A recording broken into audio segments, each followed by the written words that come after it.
There's so many questions I get asked whenever I start a new game. How do you re-roll? Where's the tier list? Who should I use? Well, instead of lollygagging around tackling one topic at a time, I've decided to hit you with all top 20 tips I have to build some momentum on your account. So here's 20 pro tips for Disney Mirrorverse. Number 20. Dodging is OP.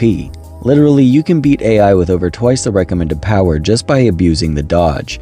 Dodge 4 times out of a range combo. Stay out of melee range for bruisers and tanks by spamming dodge.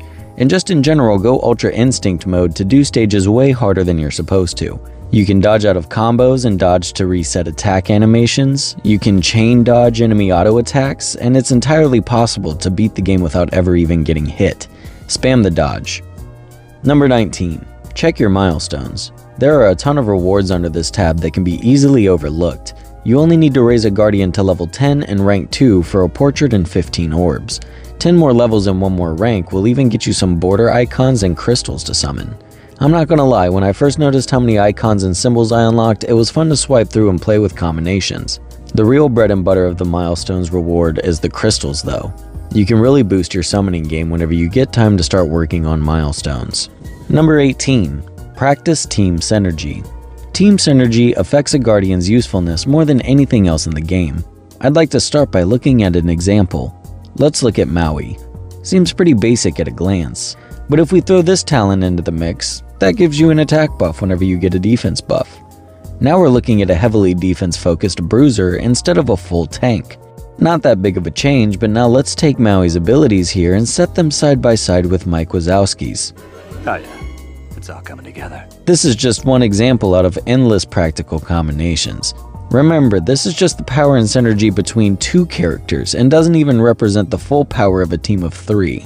If your team lacks synergy, then maybe this is what's holding you back. Number 17. Pause.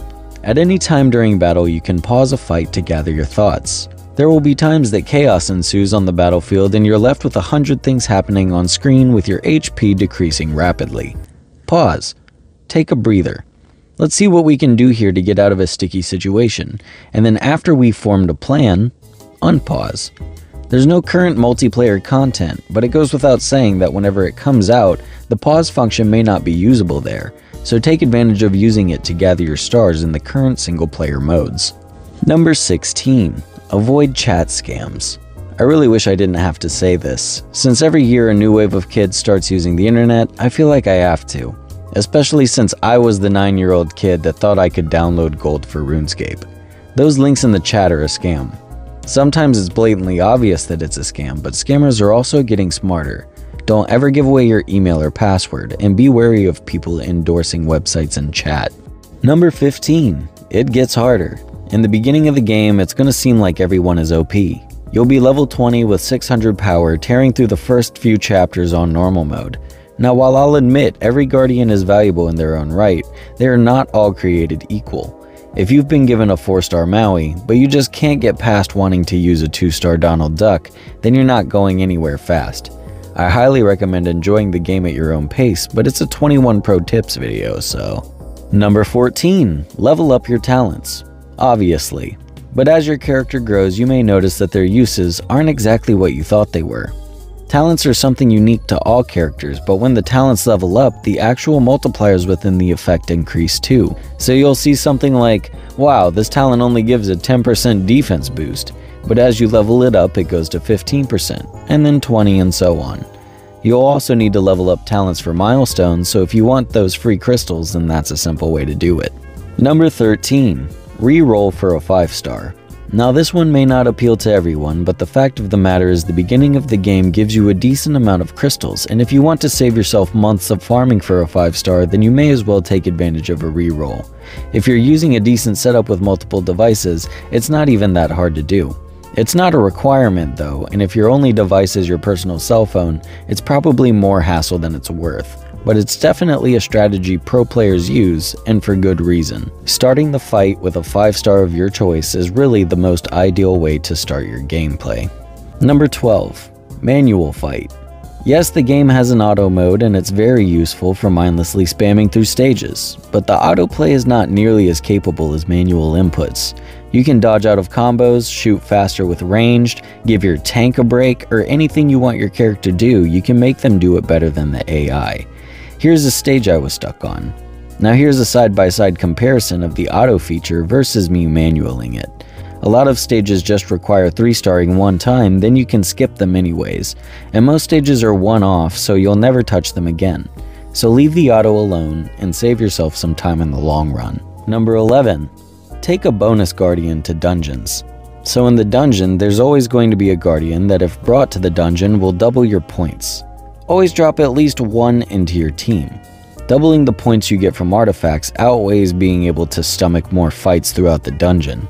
If anything, you want less encounters and more positive effects from random chests that lessen the encounter rate so you can easily farm all the artifacts without running out of energy. That's really how you get the best rewards out of your dungeons. Number 10. Keep notifications on. I keep mine on to remind me when my crystals are ready, and whenever I get some free items from the bazaar, or whenever my energy's full. It's a feature everyone has the moment they install the game, but it can often be overlooked as a nuisance. But the functions you're reminded of here are crucial, so it's a good daily reminder. Number 9. Don't fight the guardians the game gives you. We're all guilty of it to some degree. We got that character that's a little overbuilt considering the circumstances, but we just like them so much that we ignore the 4 stars in our box that the game's been blessing us with. So even though Donald Duck is the best S tier of Sweden, I'm going to have to use a higher star rating. Now there's nothing wrong with pursuing a character you like, but you need to be mindful of your opportunities. If your favorite guardian is only 1 or 2 stars, and then you have a 4 or 5 star of another guardian, it's probably better to choose the 4 or 5 star. Number 8. Build a 4th team member. Your team is technically 3 whenever you're on the battlefield, but we can't forget about the game's other content that requires a 4th unit.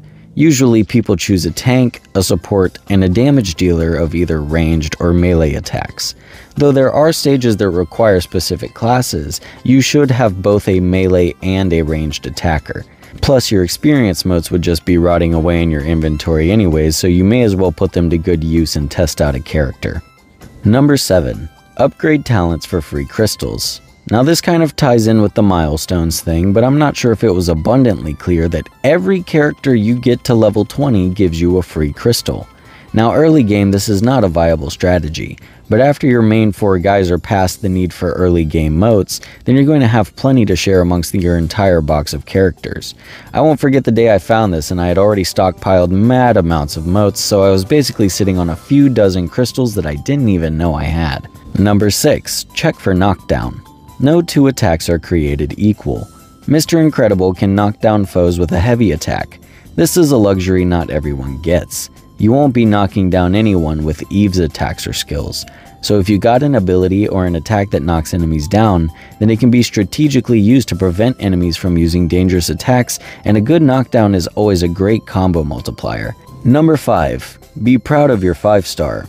So you've put some time into the game at this point, but your 5-star just isn't cutting it for you anymore. Maybe the game dropped a 5-star genie on you on your first day, the honeymoon phase is over. But you're looking at it all wrong if you see it that way. You're the pioneer for this guardian. That talent that you thought was terrible, give it a shot. Maybe it'll surprise you at max level. There's 100 levels in the game for your character to get. 100 talent levels and 50 characters, and you are the one with this specific guardian at 5-star. We need you to build it up and see if it redeems itself late game because not everyone gets the luxury to try. Number 4. Use energy on materials. There are gems and tokens required for your character to rank up. In the bazaar you will frequently see these items on sale for orbs.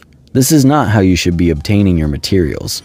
If there's a gem or item that you need to obtain to push your character to the next level, check to see if the item is available in an event shop first. Chances are that it is. Some event deals are better than others, but it's pretty easy to identify the bargains. If your rechargeable energy could be a source to obtain a material, then an essential currency should not be your main source of obtaining it. Number 3. Use orbs on banners. There are some characters that need to be obtained through a banner. You can't pull every guardian from the 180 orb crystal. So if you plan to play them all eventually, and that includes their banner-specific character stages requiring you to use the banner character, then you will need to drop some orbs on banner-exclusive characters. Number 2. Make some friends. These games are pretty simple in retrospect. We all have to fight the same enemies and do the same stages, but none of us experience these things the same. Our crystals, strategies, and gameplay styles are all unique. It can be fun to share the experience with some friends. Joining a community can make the game more exciting and increase its longevity. Feel free to join my Discord with the link in the description so that we could play together. Number 1. Don't get addicted. This is a gacha game. A gacha game is a mobile game whose monetization tactics are based on the Japanese gachapon machines created in the 60s. You may be familiar with these types of machines that dispense random toys at malls and businesses. I don't think I need to beat a dead horse with how much fire the gaming community has been under because of various loot crate and gambling systems. The passion behind the topic is due to a real concern we have for our kids and young adults. Cognitive development doesn't halt until age 25, and becoming addicted to gambling is a risk that could cost you money, relationships, mental health, and afflict mental disorders upon you. Always make sure to spend responsibly. So there's my 20 pro tips for Disney Mirrorverse. If you have a pro tip, I'd love to see it in a comment. And I know you got a tip, so don't be keeping secrets at this point. But thank you so much for watching, and other than that, y'all, that's gonna do it for me today, and I'll see y'all later. Bye.